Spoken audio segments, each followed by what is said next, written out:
Naam, hali gani mpenzi mtazamaji, Jumatano hii mwenyewe si jambo, ila kama ada ni mambo kwa ajili yako. Taarifa za Dira TV. Karibu nikujuze iliyojiri hii leo. Jina langu ni Dickens Luvanda.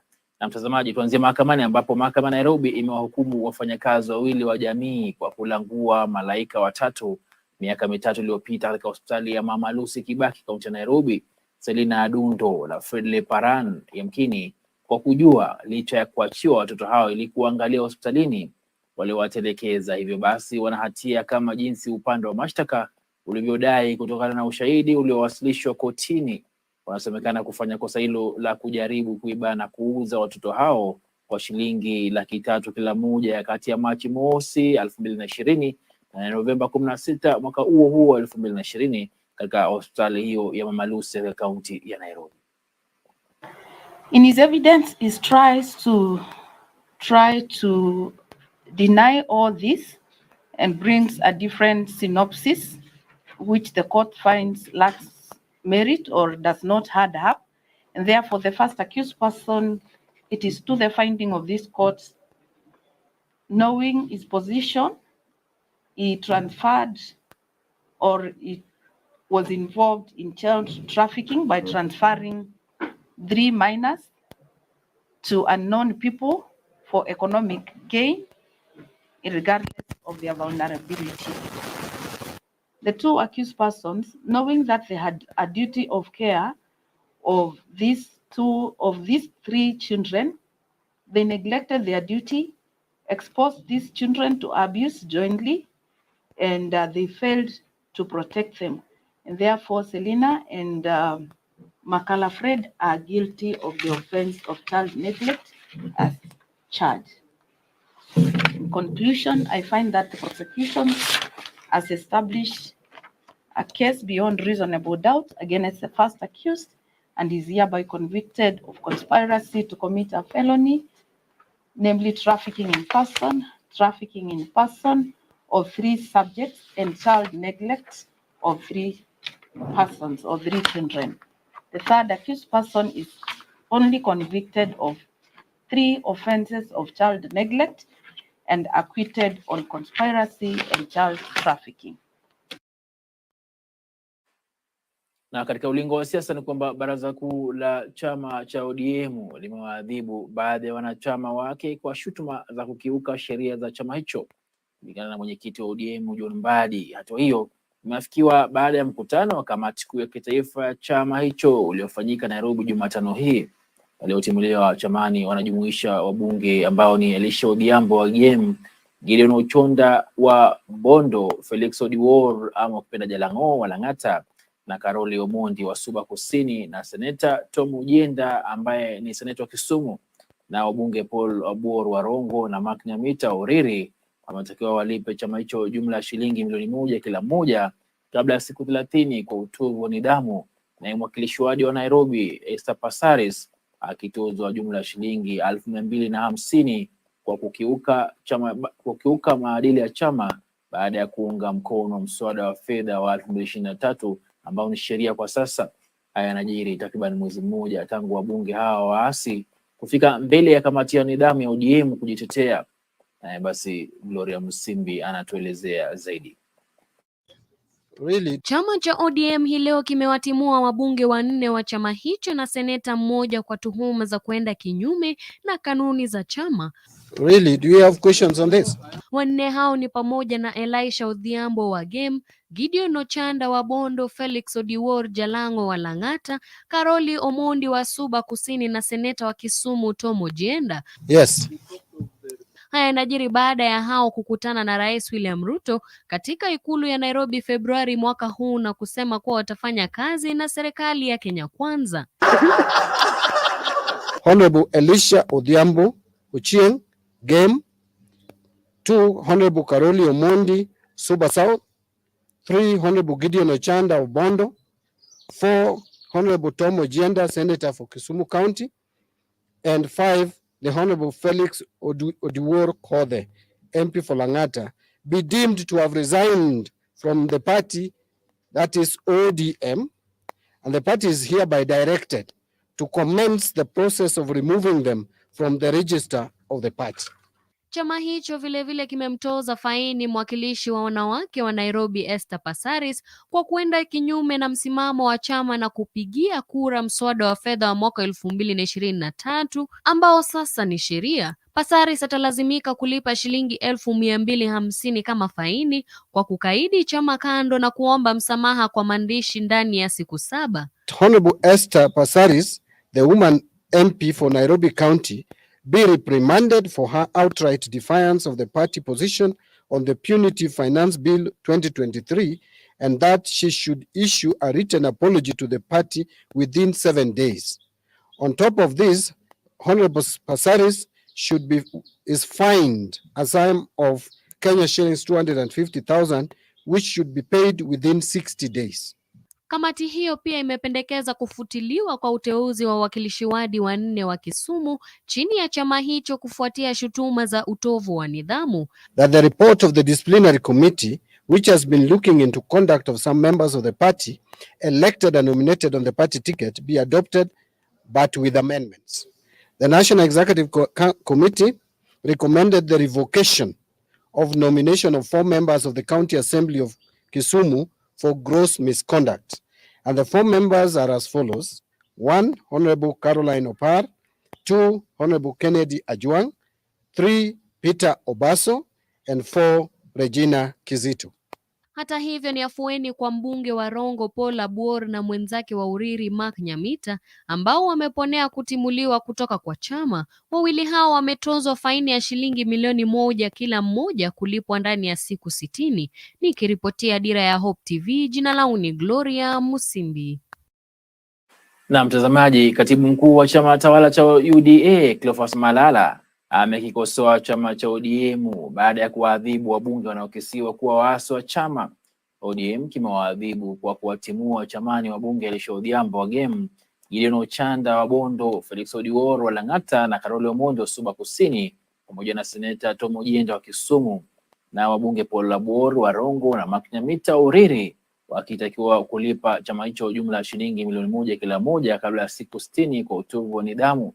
Mwakilishi wa wanawake Nairobi Esther Passaris naye ametozwa jumla ya shilingi 250 kwa kukiuka chama hicho baada ya kuunga mkono mswada wa fedha wa 2023 ambao kwa sasa ni sheria.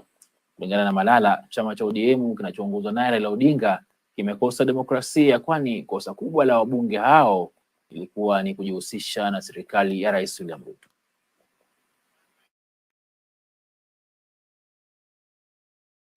Kongamano la tabia nchi barani Afrika ambalo limekuwa likiendelea tangu Jumatatu juma hili limetamatika hii leo Jumatano.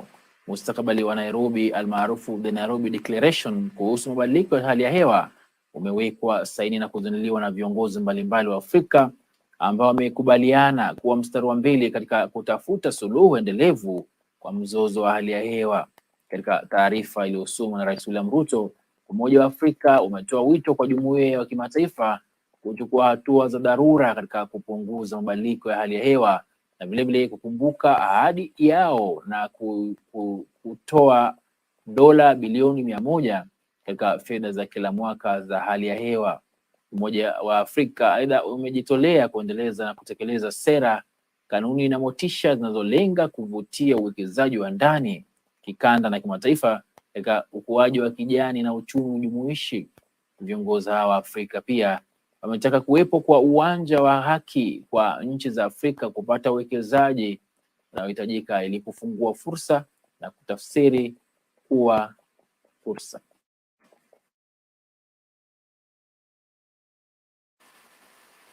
Sekta ya kibinafsi na imeweka sahihi na kutangaza makubaliano yake kuhusu utunzaji wa hali ya hewa, ukipenda Private Sector Declaration, katika siku ya mwisho ya mkutano wa hali ya hewa barani Afrika, mkutano ambao umetamatika KICC Nairobi.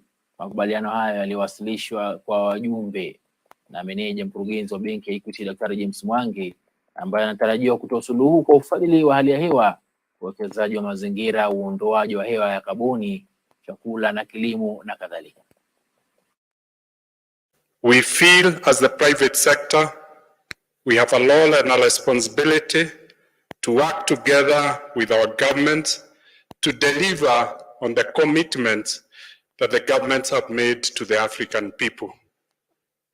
The effort to address climate issues, we will start as a partner and deeply applaud the commitment of the African states to address climate action and to drive green growth and climate finance.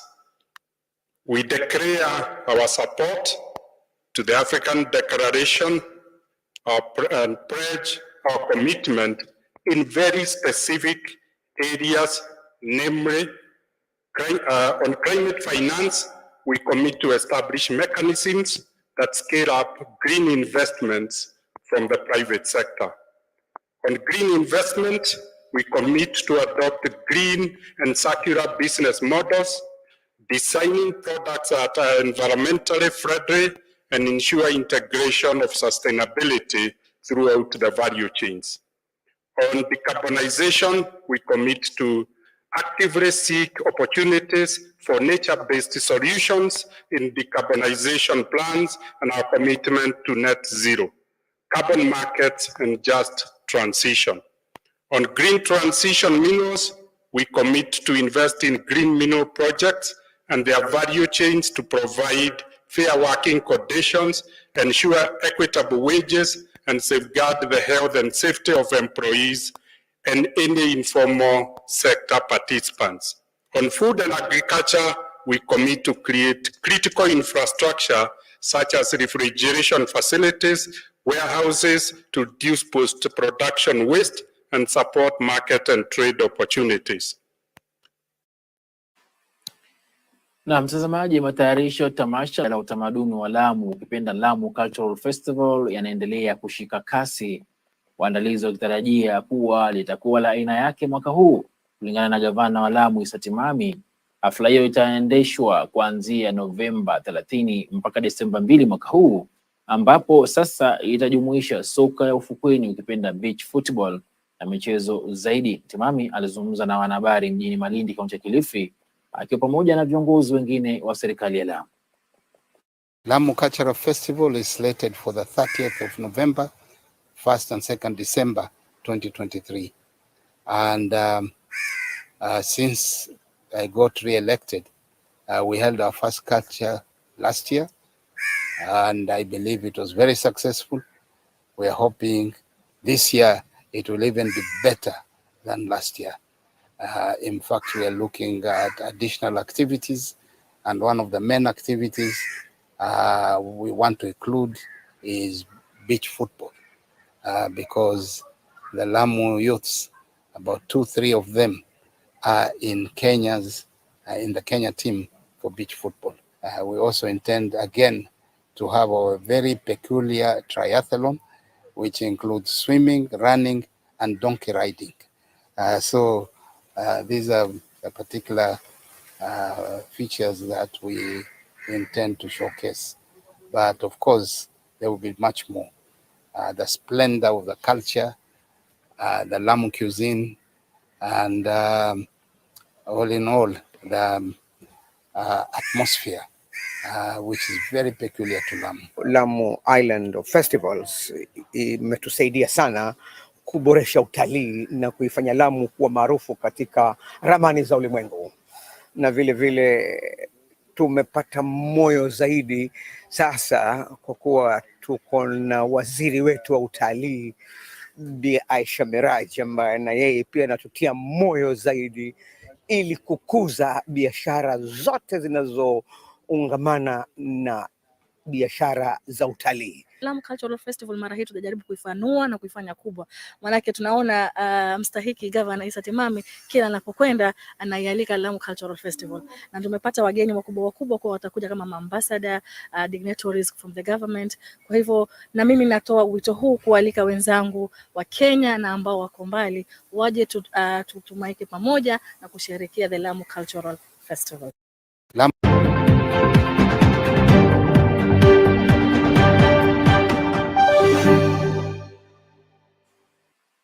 Na mtazamaji, tukitoka Lamu tuelekee Doha ambapo timu ya kitaifa ya kandanda Harambee Stars wamewasili Qatar, makao makuu taifa ambalo basi makao makuu yake ni Doha, kwa matayarisho ya mechi yao ya kirafiki dhidi ya Qatar hapo kesho Alhamisi. Kikosi cha wachezaji 23 na kundi lao la kiufundi wameondoka nchini Kenya mapema leo na watafanya mazoezi kabla ya pambano lao hiyo kesho. Winga Ayub Timbe alijiunga na timu hiyo mjini Doha kwa mazoezi yao ya mwisho. Stars itarejea nchini humu Ijumaa ili kujiandaa na mechi nyingine dhidi ya Sudan Kusini wiki ijayo. Kulingana na kocha Engin Firat, Stars watacheza mchezo ambao sio wa kubahatisha nchini Qatar.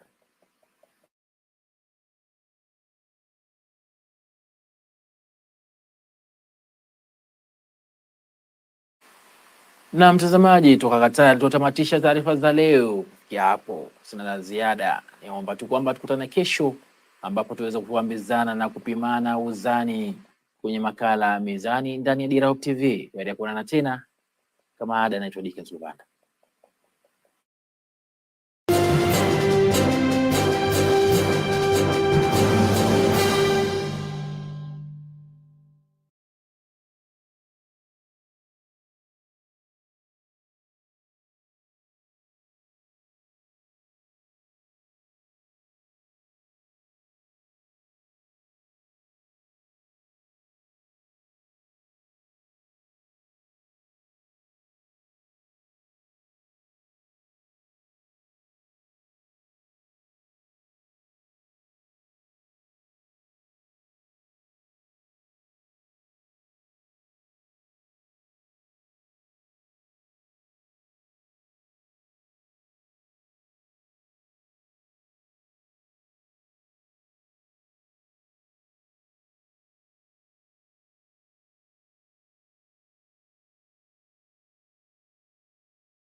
Hello, viewer, and welcome to Spotlight here on Hope TV, where you look and live. And on Spotlight, we are always doing our very best to bring you conversations that help us as we live our community in our communities as agents of light. Now, what's happening right now in our country is a huge conference, the climate conference, climate summit.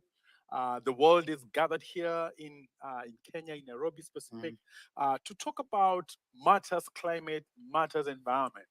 And just in case you didn't think it's a big deal, I mean, just looking at the attendance, that tells you that, hey, the climate thing is a big deal. Now, there are people, especially some young people, impressively some young people, who also take the climate matters, the environment matters as a big deal. And so they are going to be just giving us their insights and giving us their wisdom and perspectives on this edition of Spotlight as we engage the future of the earth.